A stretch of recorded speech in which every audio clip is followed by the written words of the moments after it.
F-35 ialah tulang belakang strategi penerbangan Amerika Syarikat.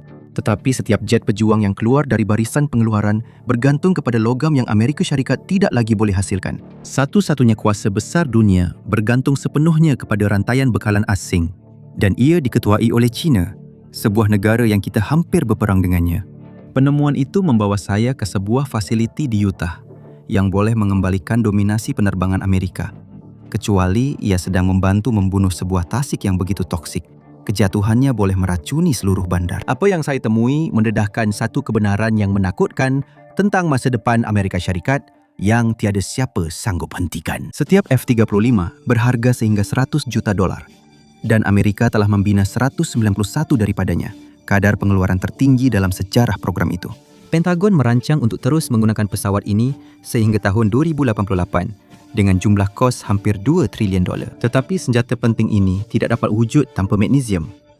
Bukan jenis gitar semula yang murah, seperti yang digunakan dalam tin minuman atau bahagian kereta. F-35 memerlukan magnesium ultratulin yang diekstrak terus daripada biji mentah. Apabila jet pejuang bergerak lebih laju daripada bunyi, membawa teknologi bernilai berbilion dolar, kegagalan bukanlah satu pilihan. Logam itu tertanam jauh di dalam sistem jet. Unit kuasa tambahan, pemacu kelajuan, pemacu aksesori yang dipasang pada kerangka pesawat, dan kotak gear enjin itu sendiri. Magnesium kira-kira 1/3 lebih ringan daripada aluminium. Dan dalam peperangan generasi kelima, berat adalah segalanya. F-35 bukanlah satu-satunya. F-22 menggunakannya. Begitu juga Eurofighter Typhoon. Hampir setiap pesawat pejuang canggih barat yang dibina dalam 30 tahun terakhir bergantung pada aloi magnesium khas. Jadi apabila logam ini sukar didapati, ia menjadi satu masalah. Jawapannya terletak di pantai barat Great Salt Lake, di sebuah tempat bernama Rowley, Utah. Populasi hampir tiada siapa. Kepentingan strategik secara teorinya sangat besar. Di sini, anda akan menemui sebuah kompleks industri yang luas. Cerobong asap menjulang di atas sel elektrolitik dan saluran paip yang terbentang berbatu-batu. Semuanya terletak di antara tasik dan dataran garam. Ini adalah US Magnesium LLC dan sehingga Februari 2026, ia merupakan satu-satunya pengeluar logam magnesium primer di Amerika Utara. Selama beberapa dekad, Pentagon mengklasifikasikan fasiliti milik Renco ini sebagai infrastruktur yang sangat penting secara strategik. Sebabnya mudah, jika Rowley pernah terhenti operasinya, Amerika tidak akan mempunyai sumber logam domestik. Logam yang sama itu digunakan dalam tuangan struktur F-35 muncul dalam sistem peluru berpandu jelajah, perumah aeroangkasa, kotak gear helikopter dan komponen ketenteraan ringan, di mana setiap paun mempengaruhi penggunaan bahan api, kebolehan bermanuver dan muatan. Ia adalah bahagian penting dalam sektor pertahanan Ameriset dan ia telah terhenti. Pada September 2021, kilang itu mengalami kegagalan peralatan yang teruk. Pengeluaran magnesium primer dihentikan pada bulan itu dan tidak pernah disambung semula. Barisan pemasangan Lockheed Martin di Fort Worth terus menghasilkan F-35. Pentagon terus menandatangani kontrak, walaupun kilang itu terbiar dan sejuk. Hari ini, China menguasai kira-kira 90% pengeluaran magnesium primer dunia. Inilah sisi tersembunyi program F-35. Senarai pembekal yang diterbitkan oleh Lockheed Martin melibatkan 1,900 syarikat, enjin, komputer, kawalan penerbangan, sistem sasaran, elektronik kokpit. Seluruh industri terikat untuk memastikan jet ini terus beroperasi. Seluruh sistem ini merangkumi benua, kilang dan puluhan tahun kejuruteraan. Rantaian bekalan nampak kukuh, tetapi semuanya bergantung pada satu andaian. Apabila loji tuangan mula beroperasi, magnesium grade aero angkasa akan tersedia. Tanpanya, rantaian itu akan terputus serta-merta. Kontrak-kontrak menjadi tidak bernilai. Pentagon tidaklah buta sepenuhnya terhadap perkara ini. Penilaian dalaman telah menandakan magnesium primer sebagai isu yang membimbangkan sejak tahun 2021 dan sekali lagi pada tahun 2023. Laporan-laporan tersebut mengelompokkan magnesium bersama unsur nadir bumi, gallium dan germanium. Kesemua bahan ini, bekalannya boleh diputuskan dalam konflik yang serius. China juga telah menunjukkan dengan jelas bagaimana perkara ini berlaku. Dalam beberapa tahun kebelakangan ini, Beijing mula mengetatkan ekspor bahan-bahan yang kebanyakan orang tidak pernah dengar. Gallium, germanium, antimoni, grafit. Tetapi mineral-mineral yang jarang didengar ini digunakan dalam peluru berpandu, sistem radar, chip, bateri dan elektronik ketenteraan. Kemudian sekatan menjadi lebih ketat. terutamanya terhadap Amerika Syarikat.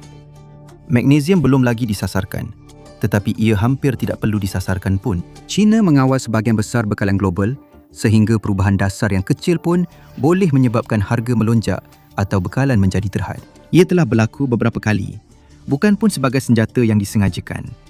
Hanya sebagai kesan sampingan daripada tindakan keras tenaga dan dasar industri China yang menimbulkan persoalan yang tidak selesa.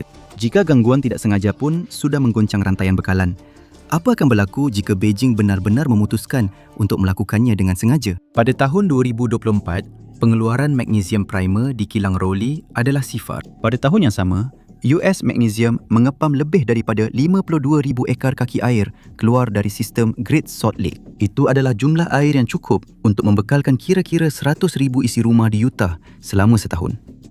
Semuanya diambil dari tasik yang sedang mencatat paras terendah dalam sejarah. Syarikat itu tidak perlu terus menghasilkan magnesium untuk terus mengawal air tersebut. Di barat, undang-undang air berasaskan prinsip lama. Siapa yang menuntutnya dahulu, dialah yang mengekalkan hak. Sistem ini direka untuk memberi ganjaran kepada penggunaan yang produktif. Sebaliknya, salah satu pengguna air industri terbesar di lembangan itu terus mengawal peruntukan yang besar walaupun operasi strategik terasnya terhenti. Air itu digunakan untuk operasi penyelenggaraan yang tiada kaitan. Dengan pemulihan pengeluaran magnesium domestik, kolam air garam masih melalui peringkat penyejatan. Pemprosesan enapan garam terus berjalan. Syarikat itu terus menghasilkan penahan habuk dan magnesium klorida untuk penyahbekuan jalan. Tetapi, tiada satu pun kerja itu yang membenarkan skala penambilan itu. Di sebalik tabir, strategi Renco nampaknya mempunyai tujuan yang sama sekali lain. Dokumen industri menunjukkan perubahan ke arah mengekstrak litium daripada air garam yang sama yang digunakan untuk sel magnesium. Menjelang tahun 2024, harga litium telah merosot di pasaran global dan arah baru itu juga telah digantung. Sepanjang masa itu, liability terus bertambah. Tapak itu sudah pun menjadi salah satu bencana alam sekitar terburuk di negara ini. Selama bertahun-tahun, pihak berkuasa menuduh syarikat itu melakukan pelanggaran pencemaran berulang kali. Bahan kimia beracun telah mencemari beribu-ribu ekar di sekitar kilang itu, meninggalkan kerja pembersihan yang begitu besar sehingga mungkin mengambil masa berdekad-dekad untuk diselesaikan. Menjelang tahun 2009, Kerajaan Persekutuan secara rasmi mengklasifikasikan kawasan itu sebagai tapak sisa berbahaya utama. Pada 10 September 2025, US Magnesium LLC telah memfailkan kebankrapan bab 11 di Mahkamah Persekutuan Delaware. Permohonan itu menyenaraikan antara 100 hingga 500 juta dolar dalam liability. Sebuah loji yang pernah digambarkan sebagai infrastruktur penting untuk kemandirian mineral Amerika, di atas kertas, sedang mengalami kejatuhan keuangan. Kebanyakan rakyat Amerika tidak pernah mendengar nama Ira Renard. Tetapi selama bertahun-tahun, seorang industrialis bilioner yang duduk di sebuah pejabat di Manhattan mengawal sebagian besar air yang mengalir ke arah Great Salt Lake. Dan di mana sahaja Renco beroperasi, kontroversi seolah-olah sentiasa mengikutinya. Pertikaian pencemaran, saman, pertikaian alam sekitar, tekanan kewangan, jenis-jenis pertempuran yang berlarutan selama bertahun-tahun sementara orang ramai hampir tidak menyedarinya. Pada tahun 2023, Jabatan Kualiti Alam Sekitar Utah mendenda syarikat itu sebanyak $430,000. Itu meliputi lebih daripada 1 dekad pelanggaran. Pengawas selian negeri telah berunding dengan US Magnesium mengenai kos pemulihan selama bertahun-tahun. Permohonan muflis itu menjadikan rundingan tersebut tidak relevan. Sebaik sahaja prosiding bab 11 bermula, tanggungjawab pembersihan diletakkan di belakang senarai pemiutang. Sebaliknya, hak air tiba-tiba menjadi aset paling berharga dalam harta muflis itu. Peguam bagi pelbagai pemiutang berhujah dalam dokumen mahkamah bahawa hak mineral dan air tidak membawa nilai sebenar yang tinggi. Utah jelas tidak bersetuju. Pada 15 Ogos 2025, Bahagian Perhutanan, Kebakaran dan Tanah Negeri mengeluarkan perintah henti dan larang yang menuntut syarikat itu menghentikan pengepaman air dari tasik tersebut. Permohonan kebangkrapan membekukan konflik tersebut. Sejak itu, masa depan tasik, loji dan air semuanya dibawa ke bilik mahkamah yang sama. Renco tidak memegang Rowley untuk menghasilkan magnesium. Ia memegang Rowley untuk mengekalkan kawalan ke atas air itu. Apabila tasik mengecil, Salt Lake City kehilangan saljinya. Bukan serta-merta, bukan semuanya sekaligus, tetapi mekanismenya adalah langsung dan telah didokumenkan. Ia adalah enjin iklim untuk seluruh rantau ini. Pada musim sejuk, Ribut datang dari Pasifik dan melintasi tasik sebelum ia sampai ke pergunungan di sekitar Salt Lake City. Apabila udara sejuk itu melintasi air yang lebih panas, ia menyerap kelembapan tambahan dan kemudian menurunkannya sebagai salji di panjaran Wasatch.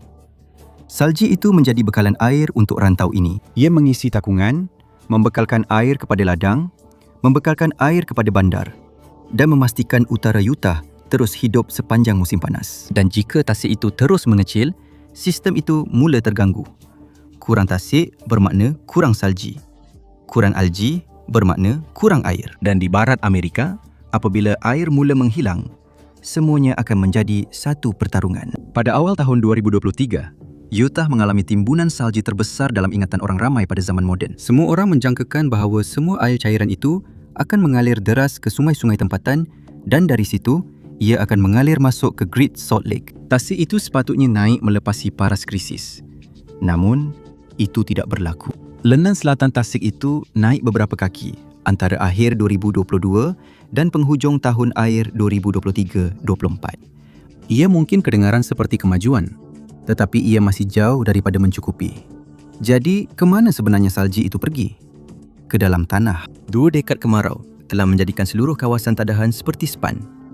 Apabila salji cair akhirnya tiba, tanah telah menyerapnya sebelum ia sempat sampai ke dasar sungai. Penyelidik memanggilnya sebagai defisit kelembapan tanah.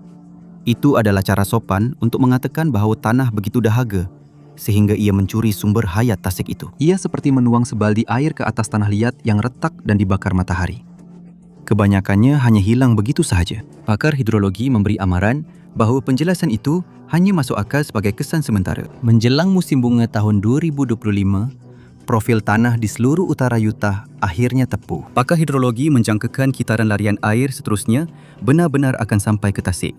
Sebaliknya, paras tasik terus menurun. Menjelang Mac 2026, salji di Utah adalah yang terendah pernah direkodkan. Lembangan itu sendiri menceritakan selebihnya. Great Salt Lake hanya menerima air yang tidak diambil oleh sesiapa pun terlebih dahulu. Tasik itu terletak di hujung sistem.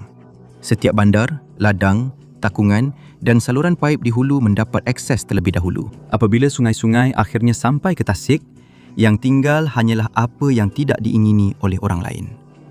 Dan pada tahun-tahun kering, hampir tiada apa-apa yang tinggal langsung. Pertanian sering dipersalahkan dalam hampir setiap laporan berita mengenai tasik itu. Ladang alfalfa, penanam rumput kering, dan operasi ternakan lembu adalah pengguna air hulu yang terbesar. Bahagian itu memang benar. Tetapi banyak perkara yang tidak diceritakan. Menyalahkan para petani di daerah Cache atas keruntuhan tasik yang terletak 80 batu di hilir adalah sesuatu yang agak keterlaluan. Salji yang menebal sepatutnya telah memberi tasik itu peluang kedua. Jadi, siapa yang mengambil aliran masuk yang sepatutnya menyelamatkannya?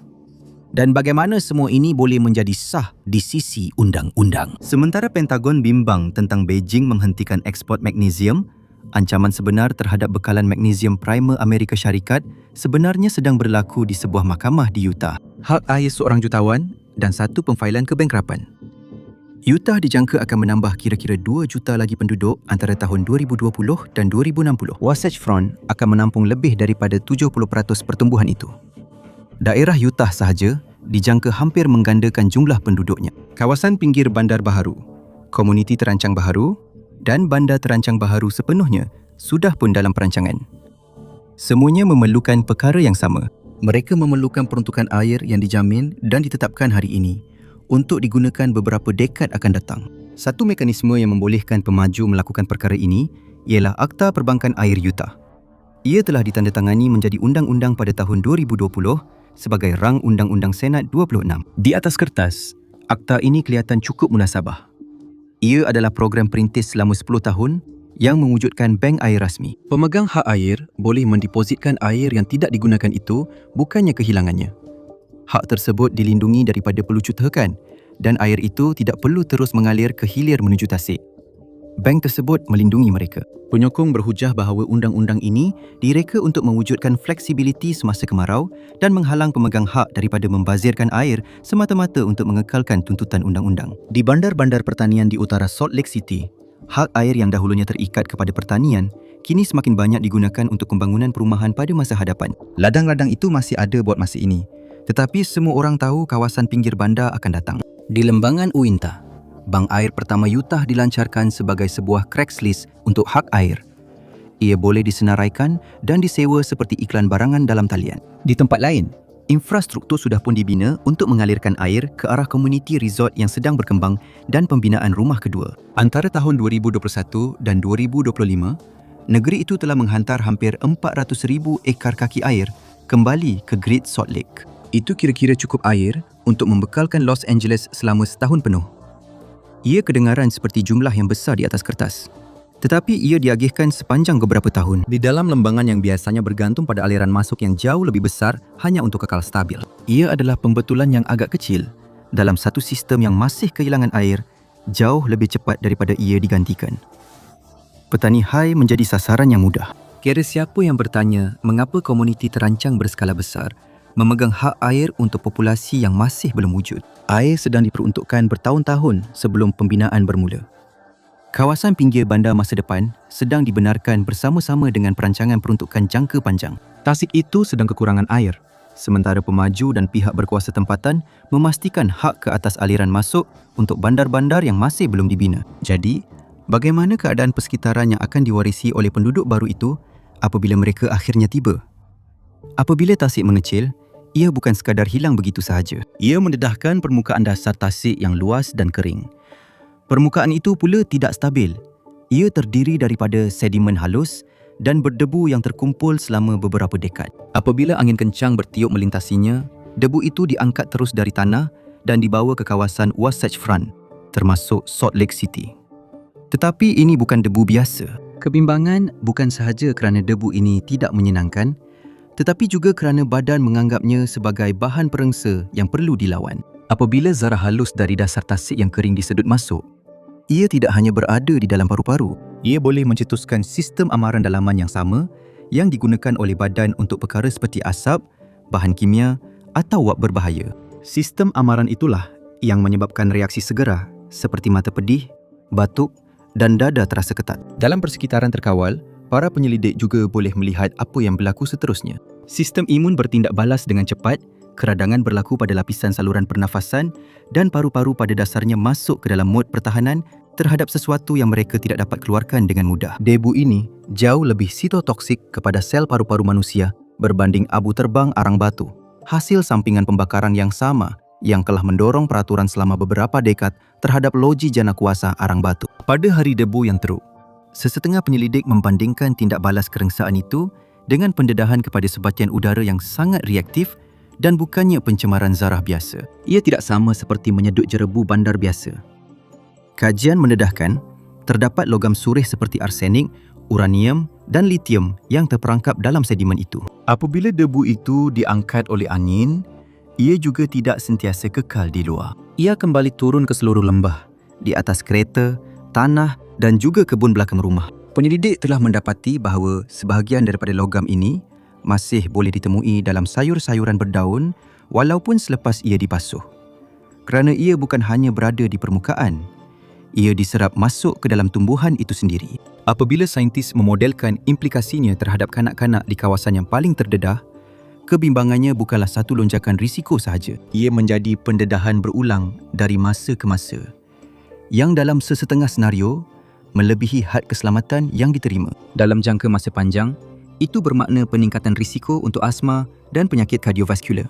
Penyelidik juga telah menyuarakan kebimbangan tentang kemungkinan kaitan dengan masalah perkembangan dan kesan kesihatan kronik jangka panjang jika pendedahan berterusan selama beberapa dekad. Ketidakadilan geografi dalam semua ini sukar untuk diabaikan.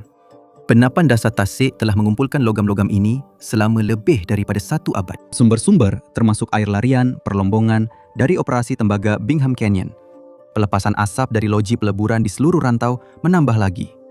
Begitu juga dengan hanyutan racun perosak pertanian dan pemendapan atmosfera dari loji jana kuasa arang batu. Apabila tasik itu surut, ia sedang membongkar arkib kimia yang terkumpul perlahan-lahan di wilayah perindustrian barat. Bahan kimia itu terus menuju ke arah orang yang tinggal di kawasan bawah angin. Kawasan perumahan mewah di lereng bukit East Bench menerima sedikit kurang. Kebanyakannya disebabkan oleh ketinggian dan arah angin yang lazim. Bahagian barat lembah terletak betul-betul dalam laluan debu. Itu termasuk kawasan kejiranan kelas pekerja secara sejarah dan sekolah-sekolah yang berkhidmat di koridor perindustrian sepanjang I-15. Kawasan gudang yang lebih jauh juga turut terkena. Preseden terdekat untuk apa yang sedang berlaku di sini terletak beberapa ratus batu ke barat daya. Los Angeles telah mengeringkan seluruh tasik masin pada awal abad ke-20 untuk membekalkan air ke akuaduknya. Itu adalah Tasik Owens. Dasar tasik itu kemudiannya menjadi sumber pencemaran udara PM10 terbesar di Amerika Syarikat. Usaha mengurangkan habuk di sana telah menelan kos lebih daripada $2.5 bilion kepada Jabatan Air dan Tenaga Los Angeles. Itulah contoh yang sedang dihadapi oleh Utah. Dan ramai saintis alam sekitar semakin kerap merujuk Tasik Owens sebagai contoh moden terdekat untuk menunjukkan bagaimana pendedahan berpanjangan boleh berlaku di sekitar Great Salt Lake. Populasi dalam kawasan bayan-bayan habuk itu juga beberapa kali ganda lebih besar. Sebuah bandar dengan 1.2 juta penduduk di kawasan Metro Salt Lake kini berisiko jika keadaan berterusan seperti sekarang. Penyelidik kesihatan awam memberi amaran bahawa pendedahan habuk yang semakin teruk boleh semakin mempengaruhi kehidupan seharian semasa kejadian angin besar. Hospital-hospital mengetahuinya. Begitu juga dengan pakar pediatrik, daerah sekolah dan penggubal undang-undang Utah. Habuk tidak akan peduli tentang sempadan harta atau sempadan sekolah. Angin tidak membezakan sesiapa. Pada hari yang teruk, seluruh Wasatch Front boleh mengalami episod pencemaran udara serantau yang sama pada masa yang sama. Jika menghirup udara bandar menjadi satu kejadian perubatan dan toksin bergerak melalui rantaian makanan ke dalam rumah yang kelihatan sangat selamat dari luar, maka skala masalah ini bukan lagi masalah Utah. Ia mula menjadi masalah global. Terdapat satu makhluk yang hidup di Great Salt Lake yang dipanggil Artemia franciscana atau udang air garam. Satu-satunya makanan pertama yang sesuai untuk hampir semua spesies ikan dan udang yang diternak secara komersial di seluruh dunia. Tasik itu ialah Great Salt Lake. Sister itu sendiri hampir tidak boleh dimusnahkan. Bekukan ia, hantar ke seluruh benua dalam beg kertas. Letakkan dalam kepekatan garam yang betul dan ia akan menetas menjadi naupli yang memberi makan kepada sistem aquakultur global. Naupli itu adalah makanan pertama yang sempurna untuk hampir setiap spesies ikan dan udang yang diternak secara komersial di dunia. Great Salt Lake menghasilkan sebahagian besar bekalan global. Dalam tahun yang biasa, ia membekalkan antara 40 hingga 45% sister Artemia dunia. Kira-kira 18 syarikat penuaian beroperasi di tasik ini di bawah pengurusan negeri berasaskan sains. Operasi dijalankan secara bermusim dan kebanyakannya berlaku pada musim sejuk. Kru kecil di atas bot dasar rata mengaut lapisan sista berwarna karat yang hanyut melintasi permukaan air terbuka. Sista udang air garam dari tasik tunggal di Utah ini menyokong kira-kira 10 juta metrik tan pengeluaran makanan laut ternakan setiap tahun. Spesies termasuk udang, Udang galah, siakap dan kerapu. Di pasaran dari Vietnam ke Ekuador hingga Senegal, aquakultur kini membekalkan kira-kira separuh daripada semua makanan laut yang dimakan manusia. Ia menyumbang bahagian yang jauh lebih besar di negara-negara di mana perikanan liar telah pun runtuh. Kemasinan tasik inilah yang membolehkan udang itu wujud pada asalnya.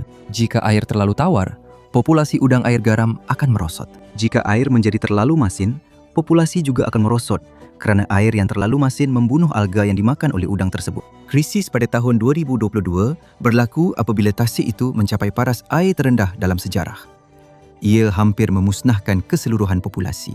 Industri itu kini telah mengecil dan itulah satu-satunya cara ia boleh bertahan ketika tasik semakin merosot. penyelidik di Iran, Vietnam, Thailand dan Uzbekistan kini berlumba-lumba untuk meningkatkan pengeluaran udang air garam berasaskan kolam.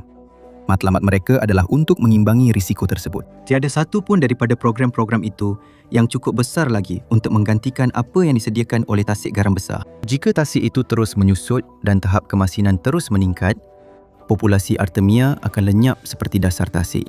Kejutan bekalan itu akan terus memberi kesan kepada operasi penetasan di seluruh dunia. Pasaran makanan laut berpendapatan rendah mungkin akan merasai tekanan terlebih dahulu melalui kenaikan harga dan ketidakstabilan bekalan. Populasi burung migrasi yang menggunakan tasik itu menjadikan risikonya lebih besar lagi. Kira-kira 10 juta burung melalui Great Salt Lake setiap tahun. Mereka mewakili lebih daripada 250 spesies yang bergerak di laluan migrasi Pasifik dan Tengah dan semuanya memakan Artemia. Tanpa udang itu, burung-burung akan mengubah haluan ke mana sahaja mereka boleh mencari makanan. Selalunya beratus-ratus batu dari laluan asal. Ekosistem yang dihubungkan oleh laluan migrasi tidak terhenti di sempadan politik. Keruntuhan tasik di Utah memberi kesan kepada keadaan tanah lembap dari selatan Meksiko hingga ke Arktik Kanada. Jawapan rasmi dari negeri ialah semuanya baik-baik saja. Tasik itu sedang pulih semula. Sepanjang kitaran bajet baru-baru ini, negeri telah memperuntukkan lebih daripada $1 bilion untuk perbelanjaan berkaitan air. Semua dana itu dikaitkan dengan usaha menyelamatkan tasik garam besar. Brian Steed, Pesuruhjaya Tasik Garam Besar Negeri menunjukkan beberapa kejayaan. Ia menstabilkan kemasinan di lengan selatan melalui pengurusan benteng yang adaptif. Ia telah memperluaskan rangkaian pemerhatian dan penyelidikan debu Utah dan menandatangani piagam lembangan tasik yang baharu pada September 2025. Di atas kertas, itu kelihatan seperti kemajuan sebenar. Di atas kertas, realitinya berbeza. Sebahagian besar daripada apa yang dipanggil perbelanjaan pemulihan tasik sebenarnya adalah pengoptimuman infrastruktur air. Senara itu termasuk paip baharu, loji rawatan, penyimpanan, peningkatan kecekapan dan sistem penyaluran air. Setiap projek dijual sebagai pemuliharaan. Dalam erti kata yang sempit dan teknikal, setiap titisan yang dijimatkan melalui penyaluran air yang lebih baik boleh disalurkan ke tasik. Pengkritik berhujah bahawa kebimbangan yang lebih besar ialah ke mana air yang dijimatkan akhirnya akan diagihkan apabila permintaan meningkat di tempat lain dalam sistem. Infrastruktur terletak di hulu tasik. Pertumbuhan terletak di hilir infrastruktur. Persoalan yang belum terjawab ialah berapa banyak air yang dijimatkan benar-benar sampai ke tasik secara kekal berbanding diserap oleh pertumbuhan masa depan. Utah telah membelanjakan berbilion-bilion untuk cuba menstabilkan Great Salt Lake. Dan ya, sebahagian air telah dikembalikan. Beberapa ratus ribu ekar kaki dalam beberapa tahun. Tetapi paras keseimbangan tasik itu masih jauh daripada jumlah tersebut. Ia memerlukan sebanyak itu setiap tahun hanya untuk menghentikan pengecilan. Jadi, walaupun usaha paling agresif sekalipun tidak menutup jurang tersebut, ia hanya memperlahankan kemerosotan. Dan disitulah perkara menjadi mudah dari segi politik. Negeri boleh menunjukkan bahawa air benar-benar kembali ke tasik. Pemaju dan komuniti yang sedang berkembang masih boleh mendapatkan akses kepada air untuk perumahan baru dan pengembangan. Semua orang mendapat versi kejayaan yang sesuai untuk tajuk utama. tetapi tasik hanya bertindak balas kepada satu perkara. Jumlah air masuk berbanding jumlah air keluar. Corak ini berulang pada skala yang paling kecil. Sebuah saluran paip baru di utara daerah Utah digambarkan sebagai cekap. Ia mengurangkan pembaziran, menambah baik penyaluran air dan kedengaran seperti kemenangan alam sekitar yang jelas. Tetapi, air yang dibebaskan itu dialihkan ke kawasan pinggir bandar yang berkembang pesat di bahagian selatan. Peningkatan loji rawatan juga digambarkan dengan cara yang sama. Kapasiti lebih besar, infrastruktur yang lebih baik, penggunaan sumber yang lebih bijak. Tetapi kapasiti tambahan itu tidak dibiarkan kosong. Ia hanya ditukar menjadi kelulusan untuk lebih banyak perumahan. Jadi di atas kertas, semuanya kelihatan betul. Setiap projek meningkatkan kecekapan. Setiap laporan menunjukkan pematuhan. Setiap pengumuman menandakan kemajuan. Tetapi apabila anda melihat secara keseluruhan, tasik itu masih menurun. Kerana sistem ini direka untuk menjadikan setiap keputusan individu kelihatan seperti kemenangan, walaupun hasil keseluruhan terus bergerak ke arah yang bertentangan. Setiap usaha menyelamat rasmi sebenarnya memburukkan lagi masalah asas. Krisis ini kini menjadi realiti politik, bukan sekadar ramalan. Jadi apabila pilihan itu tidak lagi boleh ditangguhkan, apa sebenarnya yang dilakukan oleh kerajaan negeri? Dan pemain mana di papan catur akhirnya akan dikorbankan? Pada akhir Januari 2026, di sebuah mahkamah kebangkrapan di Delaware, Amerika Syarikat, kehilangan kemandirian dalam magnesium primer atau sekurang-kurangnya, ia mengurangkan dengan ketara kapasiti pengeluaran magnesium primer domestik yang masih berbaki di negara itu. Perjanjian itu berlaku dengan cara yang hampir tiada siapa sedari.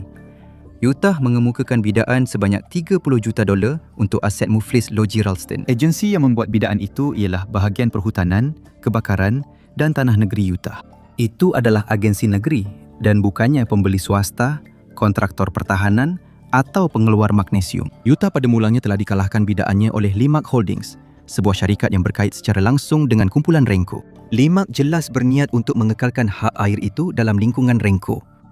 Kebanyakan pemerhati menjangkakan operasi mineral akan diteruskan sekiranya bidaan itu berjaya. Utah bersaing dengan Limak melalui beberapa pusingan bidaan. Tetapi akhirnya, Limak enggan menyaingi tawaran tersebut. Seorang hakim kebangkrapan persekutuan meluluskan perjanjian pembelian itu pada 5 Februari 2026. Utah mengambil alih keseluruhan infrastruktur loji, tanah di sekelilingnya, dan pajakan mineral. Namun, bahagian yang paling besar ialah hak air. Bahagian terakhir itu adalah hadiah yang benar-benar penting. Governor Spencer Cox menyebutnya sebagai pelaburan yang masuk akal untuk masa depan Utah. Negeri itu tidak membeli US Magnesium untuk membaikinya. Negeri itu membeli US Magnesium untuk menamatkannya. Operasi magnesium utama di Ralston akan ditamatkan secara kekal. Tapak itu akan dibersihkan. Pembersihan itu berlaku selepas satu generasi pencemaran klorin, dioksin dan PCB yang telah ditentang oleh Renco di mahkamah selama beberapa dekad. Hak air itu akan dialihkan semula ke Great Salt Lake. Air itu akan membantu menaikkan paras tasik. Ia akan mengurangkan pelepasan habuk. Ia akan melindungi udang air masin dan ia akan melambatkan jam toksik yang sedang berdetik di bawah Salt Lake City. Seperti yang dikatakan oleh seorang penggubal undang-undang Utah, perjanjian itu merupakan komitmen $30 juta kepada tasik tersebut. Implikasi yang lebih besar sukar untuk diabaikan. Utah baru sahaja membelanjakan puluhan juta dolar untuk secara rasmi menamatkan pengeluaran magnesium primer domestik di Amerika Utara. Pihak pengawal silia persekutuan dan pihak berkuasa kebangkrapan Membenarkan pemindahan itu diteruskan tanpa campur tangan. China kini membekalkan logam yang digunakan dalam tuangan F-35, badan peluru berpandu Tomahawk dan motor roket pepejal. Logam yang sama itu digunakan dalam tuangan acuan automotif dan senarai panjang aplikasi pertahanan serta aero angkasa yang lain. Tiada alternatif Amerika yang realistik yang dapat menandingi skala tersebut. Kapasiti domestik yang tinggal secara efektif hilang melalui kebangkrapan dan urus niaga hak air, bukannya melalui konflik ketenteraan atau dasar perdagangan formal. Harganya ialah peluang untuk memastikan udara di sebuah bandar terus boleh dihirup dan sebuah tasik terus hidup. Agensi Logistik Pertahanan kini mempunyai dua pilihan yang tidak menarik. Pilihan pertama ialah menyimpan stok magnesium primer yang diimport secukupnya Untuk menghadapi sebarang sekatan ekspor dari China pada masa hadapan. Itu adalah logik yang sama digunakan oleh Rizab Petroleum Strategik untuk melindungi daripada kejutan minyak. Pilihan kedua ialah mencari pembekal sekunder dari negara sahabat dalam tempoh masa yang sebenarnya tidak realistik. Tiada negara sekutu yang mempunyai operasi magnesium primer yang hampir setara dengan skala yang pernah disediakan oleh Rayleigh. Sebuah loji magnesium primer memerlukan hampir 1 dekad untuk mendapatkan kebenaran, dibina dan layak digunakan untuk aloi aeroangkasa. Barisan pengeluaran F-35 akan terus berjalan dari sekarang hingga masa itu dengan menggunakan logam dari China. Air yang dikembalikan ke Great Salt Lake sekarang hanya menyumbang sekitar 20% daripada apa yang diperlukan untuk memperlahankan kemerosotannya. Ia tidak cukup untuk membaikinya, tetapi cukup untuk memberi sedikit perubahan. Pada masa yang sama, pembersihan alam sekitar yang berkaitan dengan tapak industri lama itu memang tidak pernah akan menjadi murah. Anggaran meletakkannya melebihi $100 juta apabila remediasi jangka panjang diambil kira. Apapun, bil itu tetap perlu dibayar. Satu-satunya persoalan ialah siapa yang akan bertanggungjawab untuknya? Dengan membeli tapak itu, kerajaan negeri mengelakkan pertarungan undang-undang yang berpanjangan dan meletakkan sebidang tanah penting di bawah kawalan awam. Ia juga memberi respon kepada kebimbangan yang semakin meningkat selama bertahun-tahun mengenai ribut debu dan liputan berita tentang pencemaran yang sudah tidak boleh diabaikan lagi. Dan dari segi politik, ia memang berhasil. Langkah itu mendapat sokongan di kaunti Salt Lake di mana kesannya paling ketara, tetapi juga di kawasan luar bandar negeri itu di mana ketidakpercayaan terhadap pertempuran undang-undang yang panjang dan pengawasan persekutuan sangat mendalam. Jadi dari segi kos, politik dan kawalan, keputusan itu memang masuk akal. Tetapi tasik itu tetap tidak peduli tentang mana-mana kategori tersebut. Situasi ini semakin menyerupai satu imbangan jumlah sifar antara pemulihan alam sekitar, kapasiti industri dan rantaian bekalan strategik. Great Salt Lake telah menjadikan rantaian bekalan ketenteraan negara sebagai tebusan. Pada masa yang sama, ia berada di tengah-tengah kebimbangan kesihatan awam, ekonomi serantau dan sebahagian daripada sistem makanan global. Penyelesaian Utah secara efektif menukar satu kelemahan strategik dengan kelemahan yang lain. Lebih banyak air untuk tasik itu, sebagai pertukaran kepada kebergantungan yang lebih besar terhadap bekalan magnesium asing. Keadaan di pedalaman kini kembali ke landasan pemulihan, walaupun secara perlahan. Pemulihan itu hanya berhasil jika 100 lagi keputusan seperti ini dibuat dengan cara yang sama.